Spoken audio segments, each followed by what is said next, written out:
नमस्ते बच्चों।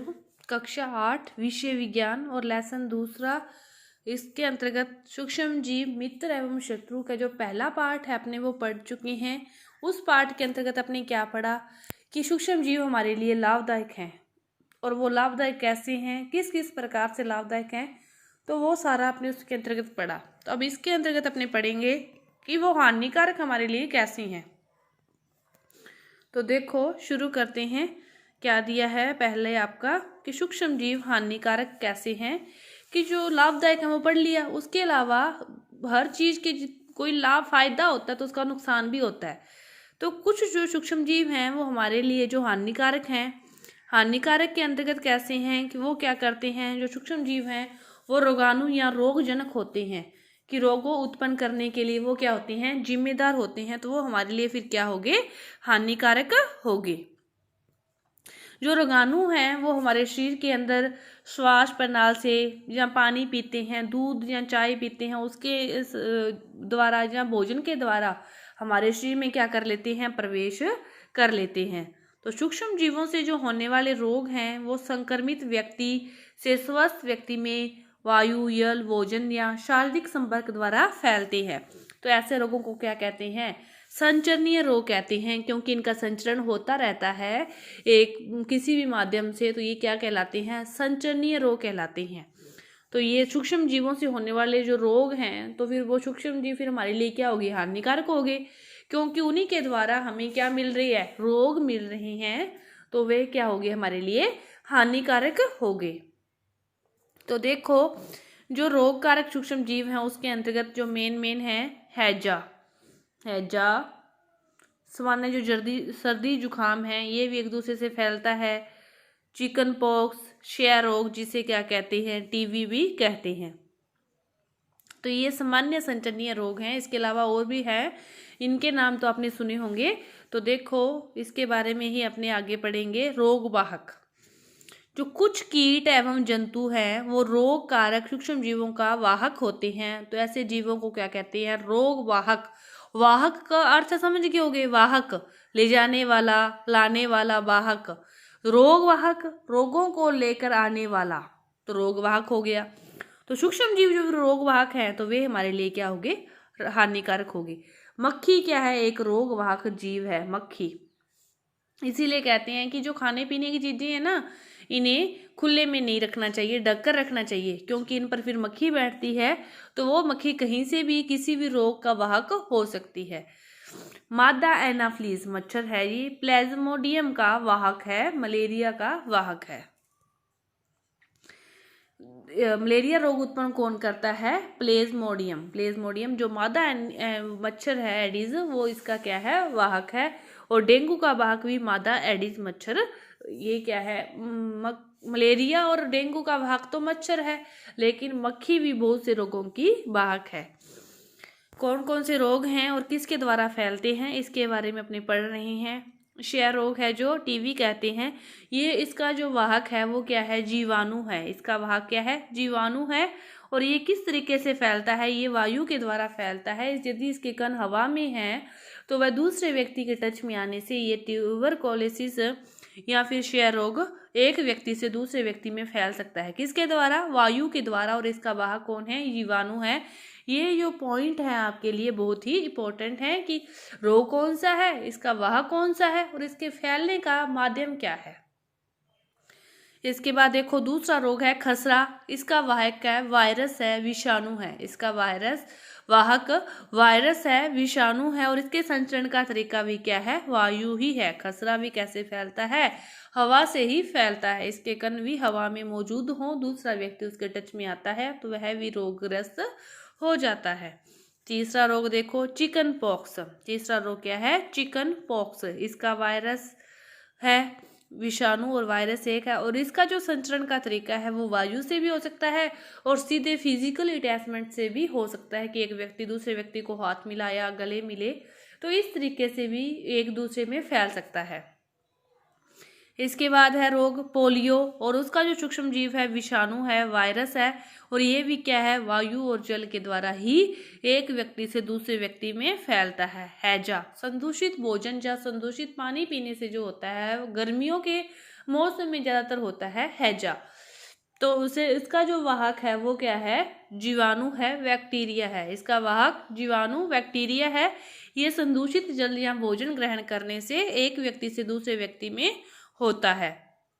इसके बाद टाइफाइड, इसका भी जीवाणु बैक्टीरिया है और ये इसके संचरण का तरीका क्या है, जल है। इसके संचरण का तरीका जल है। इसके बाद हेपेटाइटिस ए, हेपेटाइटिस ए है। इसका जो सूक्ष्म जीव है, वाहक है, वो क्या है, विषाणु है, वायरस है। तो इसके संचरण का तरीका मतलब लगभग कईयों के संचरण का तरीका जल आ गया ना, हैजा का भी आ गया, हेपेटाइटिस का भी आ गया। कईयों के संचरण का तरीका जल है और कईयों का वायु। मलेरिया, इसका संचरण का तरीका मच्छर है और वो क्या है, प्रोटोजोआ है। इसका जो वाहक है, सूक्ष्म जीव है, उसका नाम क्या है, प्रोटोजोआ। मलेरिया किससे फैलता है, मच्छर से, और डेंगू भी मच्छर से। इसके बाद देखो, जो कुछ सूक्ष्म जीव हैं जंतुओं में भी रोग उत्पन्न करते हैं। ये तो अपने मनुष्य के रोग थे, मानव के रोग थे, लेकिन इसके अलावा जंतुओं में, पेड़ पौधों में भी रोग उत्पन्न होते हैं। तो एंथ्रेक्स क्या है, एक भयानक रोग है जो जीवाणु द्वारा मनुष्य एवं मवेशियों दोनों में होता है। मनुष्य और मवेशियों दोनों में होता है। कॉमन रोग है वो कौन सा है, एंथ्रेक्स रोग है और इसका वाहक क्या है, जीवाणु। उसका वाहक क्या है, जीवाणु है। मनुष्य और मवेशियों दोनों में होता है कौन सा रोग, एंथ्रेक्स रोग। इसी प्रकार जो गाय में खुर पका और मुंह का जो रोग है, ये वायरस द्वारा होता है। गाय में खुर और मुंह का रोग भी किसके द्वारा होता है, वायरस के द्वारा होता है। पौधों में फिर देखो रोग, इसके बाद पौधों में भी रोग उत्पन्न करने वाले सूक्ष्म जीव हैं, उनके लिए भी सूक्ष्म जीव क्या हानिकारक हैं। देखो 2-4 रोग अपने पढ़ते हैं। पातों में नींबू कैंकर का एक रोग है, ये जीवाणु के द्वारा होता है और इसके संचरण का तरीका क्या है, वायु, नींबू कैंकर। इसके बाद है गेहूं की जस्ट, गेहूं की रस्ट कवक के द्वारा होता है, गेहूं में ही होता है ये है, और ये किसके द्वारा होता है, कवक के द्वारा होता है। इसके संचरण का तरीका है वायु, हवा भी है और बीज भी है। कि कई बार कोई बीज ही ऐसा होता है कि उसके अंदर पहले से ही ये रोग उपस्थित होता है, तो बड़ा होकर उस पौधे के अंदर भी ये क्या होगा, रोग हो जाएगा। गेहूं की रस्ट। इसके बाद भिंडी की पीत, भिंडी में होने वाला रोग क्या है, भिंडी की पीत, और ये विषाणु द्वारा होता है और इसके संचरण का तरीका क्या है, कीट है। इसके संचरण, कीट एक जगह से उठकर वहां से उसके जो सूक्ष्म जीव है लाकर दूसरी जगह पौधे पर आ जाता है, तो वे संचरण का तरीका है। इसके बाद है खाद्य विषाक्तन, फूड पॉइजनिंग, मतलब खराब भोजन, दूषित भोजन खाना। समझ रहे हो, टॉपिक से समझ में आ रहा है कि जो कभी कभी सूक्ष्म जीव हैं वो क्या करते हैं, खाद्य पदार्थों को क्या करते हैं, संदूषित कर देते हैं। उसमें क्या छोड़ देते हैं, विषैले पदार्थ छोड़ देते हैं। उसके ऊपर बैठे होते हैं, विषैले पदार्थ छोड़ देते हैं, तो भोजन क्या होता है, संदूषित हो जाता है। तो उस भोजन को खाने से भयंकर बीमारी हो जाती है, भयंकर बीमार भी हो जाता है और कभी कभी तो मृत्यु भी हो सकती है। खाद्य विषाक्तन एक प्रकार का भयानक रोग है। इसीलिए कहते हैं कि भोजन को क्या करना चाहिए, ढक कर रखना चाहिए। क्या है खाद्य विषाक्तन, समझ गए होंगे कि जो सूक्ष्म जीव हैं वो क्या करते हैं, खाद्य पदार्थों को संदूषित कर देते हैं, उसमें विषैले पदार्थ उत्पन्न कर देते हैं और इसी भोजन को, ये क्या भोजन क्या बन गया, फिर जहरीला बन गया।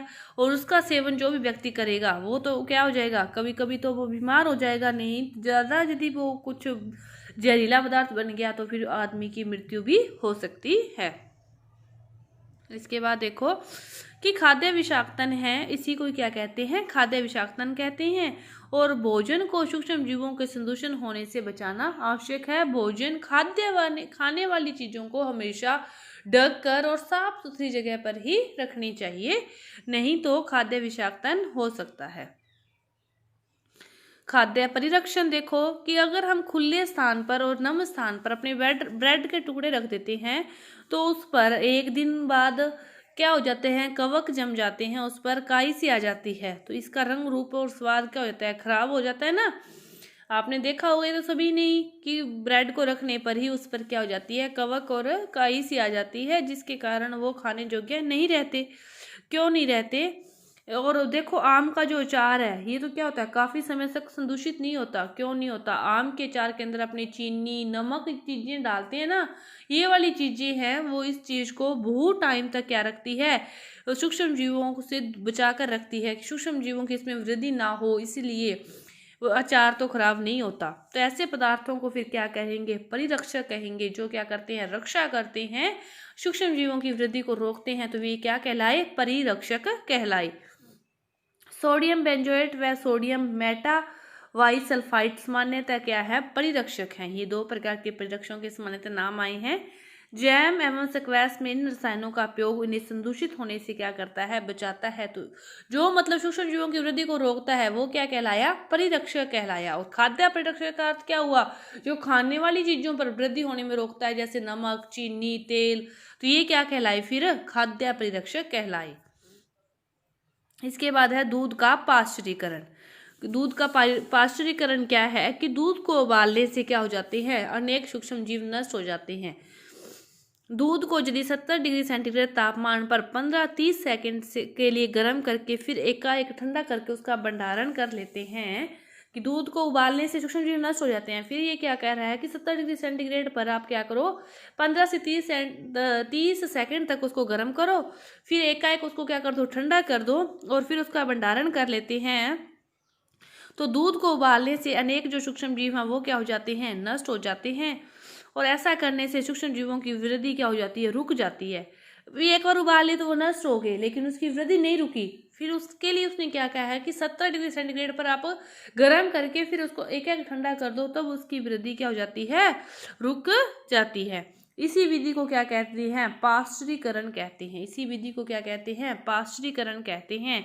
और पाश्चुरीकृत दूध को अपने बाद में बिना उबाले इस्तेमाल किया जा सकता है, क्योंकि उसमें सूक्ष्म जीव तो होते नहीं, वो तो उनकी वृद्धि को तो अपने रोक ही दिया। कैसे रोक दिया? पाश्चुरीकरण करके। और पाश्चुरीकरण कैसे करना है कि 70 डिग्री सेंटीग्रेड पर दूध को गर्म करो 15 से 30 सेकंड के लिए, फिर उसको एक एक ठंडा कर दो, तो सूक्ष्म जीवों की जो वृद्धि है वो क्या होगी? रुकगी। तो पाश्चुरीकृत हो गया। उस दूध को अपने कभी भी बिना उबाले यूज कर सकते हैं। जो थैलियों में दूध आता है, प्लास्टिक की थैलियों में, ये दूध भी क्या होता है? पाश्चुरीकृत किया हुआ होता है। उस दूध को भी अपने बिना उबाले पी सकते हैं, उसका यूज कर सकते हैं। इस प्रक्रिया की खोज किसने की थी? लुईस पाश्चर नामक वैज्ञानिक ने की थी। इसे क्या कहते हैं? पाश्चुरीकरण कहते हैं। कौन से वैज्ञानिक ने की थी? लुईस पाश्चर ने की थी। रूसी के नाम से इसका नाम क्या रख दिया? पाश्चुरीकरण नाम रख दिया। इसके बाद अपने पढ़ रहे हैं इस चैप्टर का लास्ट टॉपिक, नाइट्रोजन चक्कर।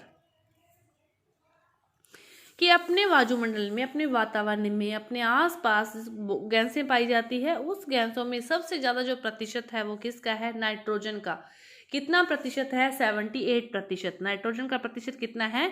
78%। ऑक्सीजन का 21 है। कार्बन डाइऑक्साइड का 0.03% है। अब देखो इनको जोड़ो, तो इन दोनों को, आप दोनों का ऐड किया 78 और 21 का, तो ये कितना हो गया? 99। और पॉइंट, और कार्बन डाइऑक्साइड का है क्या? इतना है 0.3%।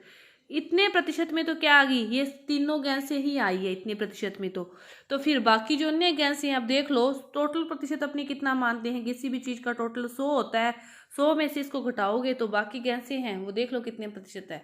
मतलब सबसे ज्यादा प्रतिशत कौन है? नाइट्रोजन है। और नाइट्रोजन का सीधे से उपयोग नहीं किया जा सकता, सीधे से इसका अवशोषण नहीं किया जा सकता। इसका अवशोषण कैसे करते हैं? नाइट्रेट के रूप में करते हैं। और इसके नाइट्रेट में कौन बदलता है? सूक्ष्म जीव बदलते हैं। इसके बारे में अपने पढ़ चुके हैं। तो इसके बाद देखो कि जो पौधे हैं और जंतुओं के लिए जो नाइट्रोजन है ये क्या है? बहुत ही आवश्यक है, अति आवश्यक है, क्योंकि सबसे ज्यादा प्रतिशत ही वायुमंडल में इसका है, तो किसी ना किसी रूप में तो इसका फिर यूज होगा ही।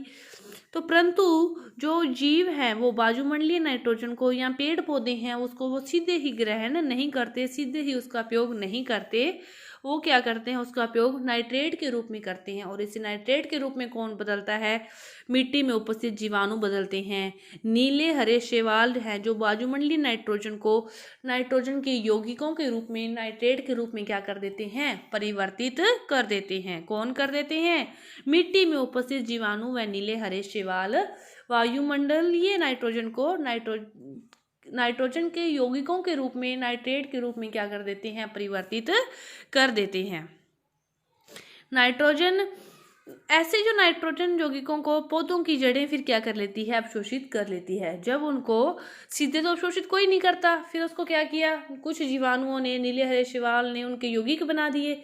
उन यौगिकों को फिर क्या कर लेती है, पौधे क्या कर लेते हैं, उनकी जड़ें क्या कर लेती है, अवशोषित कर लेती है। और जो लेग्यूम पौधे हैं, दलहन पौधे हैं, उनकी जड़ों में क्या होता है, ग्रंथिकाएं होती हैं। जो दलहन पौधे हैं उनकी जड़ों में क्या होती है, ग्रंथिकाएं होती है। और वो क्या करती है, राइजोबियम नामक जीवाणु, जिसमें क्या पाया जाता है, राइजोबियम नामक जीवाणु पाया जाता है। किन में पाया जाता है, दलहन पौधों की जड़ों में। दलहन पौधों की जड़ों में क्या होती है, ग्रंथिकाएं होती है, और उनमें क्या पाया जाता है, राइजोबियम नामक जीवाणु पाया जाता है। ये राइजोबियम जीवाणु है, ये नाइट्रोजन स्थिरीकरण करने में क्या होता है, सहायक होता है। ये जीवाणु नाइट्रोजन स्थिरीकरण करने में क्या होता है, सहायक होता है, कि इसका जो नाइट्रोजन का जो प्रतिशत है वो क्या बना रहे, उचित बना रहे। कि नाइट्रोजन को नाइट्रेट में, नाइट्रोजन के यौगिकों के रूप में किसने बदला, जीवाणुओं ने, नीले हरे शैवाल ने। वो जब उसमें बदल की तो उसको ग्रहण किसने कर लिया, पौधों की जड़ों के द्वारा ग्रहण कर लिया गया। तो फिर उसका स्थिरीकरण कौन करता है, दलहन पौधों की जड़ें, उनमें क्या पाई जाती है, ग्रंथिकाएं, और ग्रंथिकाओं में क्या पाया जाता है, राइजोबियम। वो क्या करता है, नाइट्रोजन का स्थिरीकरण करता है। कभी कभी क्या होता है, आसमान में जो तड़ित विद्युत द्वारा भी नाइट्रोजन का स्थिरीकरण होता है। जो विद्युत बिजली चमकती है जिसे कहते हैं, उसके द्वारा भी नाइट्रोजन का क्या हो जाता है, स्थिरीकरण हो जाता है। पौधे, जंतुओं की मृत्यु के बाद जीवाणु एवं कवक नाइट्रोजनी अपशिष्ट को नाइट्रोजन गैस में क्या कर देते हैं, परिवर्तित कर देते हैं। मतलब जो नाइट्रोजन का वातावरण में प्रतिशत है 78%, ये क्या है, बहुत ही जरूरी है। यदि इसका मतलब स्थिरीकरण ना हो, स्थिरीकरण का मतलब है कि जितनी नाइट्रोजन इसमें से कम हो के उसके यौगिक बन गए नाइट्रोजन के, और उन यौगिकों को किसने कर लिया, पेड़ पौधों ने ग्रहण कर लिया, तो इसका प्रतिशत कम हुआ। इस प्रतिशत को पूरा करने के लिए 2-3 तरीके आपको बता दिए, कि एक तो राइजोबियम किसमें पाया जाता है, दलहन पौधों की जड़ों में पाया जाता है। दूसरा उसमें कौन करता है, तड़ित विद्युत भी इसका स्थिरीकरण करती है। भी जितना प्रतिशत इसका कम हुआ उतना उसका क्या करती है, वो भरपाई करती है। तीसरा कौन करता है, जब वो जीवाणु या कवक नाइट्रोजन अपशिष्ट वो मर जाते हैं, तो उसके द्वारा भी नाइट्रोजन अपशिष्ट उसको गैस में परिवर्तित हो जाते हैं। तो इस प्रकार वायुमंडल में नाइट्रोजन की मात्रा क्या रहती है, स्थिर रहती है, और नाइट्रोजन चक्कर चलता रहता है। समझ में आ गया होगा आपको आसानी से। नाइट्रोजन चक्कर बहुत ही सोखा था। आपका ये चैप्टर पूरा हुआ। इसके अंतर्गत आपने पढ़े कि सूक्ष्म जीव हमारे लिए लाभदायक कैसे हैं, हानिकारक कैसे हैं, दूध का पास्टीकरण कैसे करते हैं, खाद्य विषाक्तन क्या है, खाद्य परिरक्षक क्या है, और नाइट्रोजन चक्कर। बहुत ही सोखा आपका चैप्टर था, पूरा हुआ। धन्यवाद।